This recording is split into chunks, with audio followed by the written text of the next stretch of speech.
વડોદરાના સમા ખાતે આવેલા અયપ્પા મંદિરના 10 દિવસથી ચાલી રહેલા વાર્ષિક ઉત્સવનું સમાપન થયું હતું। દક્ષિણ ભારતના કેરળ સમાજના લોકો પારંપરિક વાદ્યો વગાડતા તેમજ હાથમાં દીવાઓ પ્રગટાવી વાજતે ગાજતે શોભાયાત્રા કાઢવામાં આવી હતી, જેમાં કલા, સંગીત સહિત સંસ્કૃતિનો ત્રિવેણી સંગમ રચાયો હતો। પારંપરિક પરિધાન કરીને યુવાનો, યુવતીઓ અને બાળકો પણ આ શોભાયાત્રામાં જોડાયા હતા। અગ્નિ નિખારા ઉપર ઉઘાડા પગે ચાલીને ભક્તિભાવ દર્શાવ્યો હતો। અયપ્પાની મહીસાગર નદીના તટે જઈને આરતી અર્થાત પવિત્ર સ્નાન વિધિ કરવામાં આવી હતી અને ત્યારબાદ નિજ મંદિરે આવીને ભક્તો દ્વારા પૂજા સંપન્ન થઈ હતી। અમે 20 તારીખ को ધ્વજ વંદન કર્યું હતું।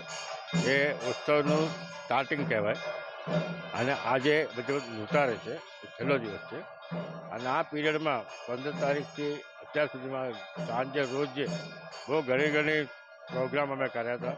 બહુ ફેમસ પ્રોગ્રામો કર્યા હતા। આખો ઇન્ડિયામાં જે કેરલાના મોટા ભજન ગ્રુપ છે, જે નંદગોમ ગ્રુપ, બહુ મસ્ત પ્રોગ્રામ કર્યો। ઓછામાં ઓછા 8,000 માણસ અમે ભેગા થયા હતા। એવી રીતે રોજે અમે પ્રોગ્રામ કરીએ છીએ અને આજે છેલ્લો દિવસ